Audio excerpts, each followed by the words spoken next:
Un budget 2015 pour continuer à redresser la situation financière de la ville. Voilà le message martelé par Georges Mautron et son équipe.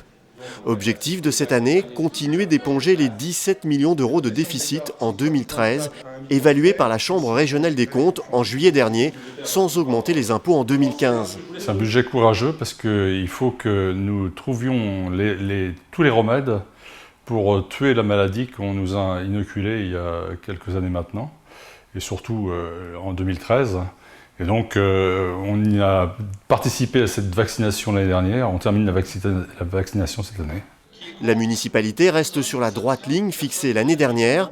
Dans la même logique du plan d'économie drastique voté en septembre dernier, la municipalité va supprimer certains événements ou des mesures controversées, comme le non-renouvellement de CDD. 164 postes n'ont pas été reconduits en 2014. La municipalité en prévoit encore une centaine en 2015. Pour retrouver des effectifs qui soient compatibles avec nos finances. Mais dans tous les cas, le budget 2015 sera à la hauteur de ce qu'était l'année 2013.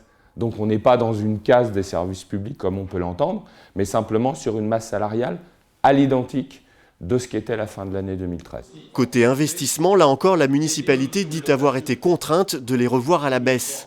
L'enveloppe a été réduite de quelques 10 millions d'euros pour atteindre 24 millions avec une priorité sur le scolaire et sur les travaux de rénovation urbaine. Pour l'opposition, la municipalité n'assume pas ses choix politiques. Seul argument que vous ne cessez de brandir, on vient d'en avoir encore une démonstration, la responsabilité de l'équipe précédente. Après presque un an à la manœuvre, je vous engage à assumer enfin vos décisions, à assumer pleinement vos choix budgétaires.